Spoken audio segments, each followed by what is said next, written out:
Welcome to Tech Leveler, I'm Lee, and in this quick video I'm going to show you how to set a reminder on the Nokia 105. First things first, head to the menu by pressing the middle button, and then come down to the calendar here and press into that. Now you want to choose the date you want to set the reminder for, so let's choose the 19th here. Then you want to press the middle button, and then you want to press Add Reminder at the very top here. Press OK, and you want to add what your reminder is about.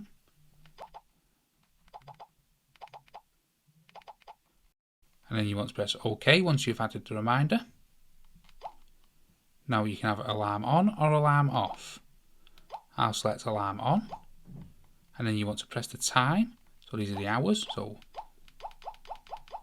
10 o'clock, 10:30 or 10:35. These are the minutes. You need to press OK. And then AM or PM. So we'll go AM. And you want to select. And now this reminder will be given on that date. As you can see on the calendar, it is highlighted with a different colour on the 19th, as you can see here. So that's how to set reminders on the Nokia 105. Hope you found that video helpful. If you did, smash the like, smash the subscribe, and thank you for watching.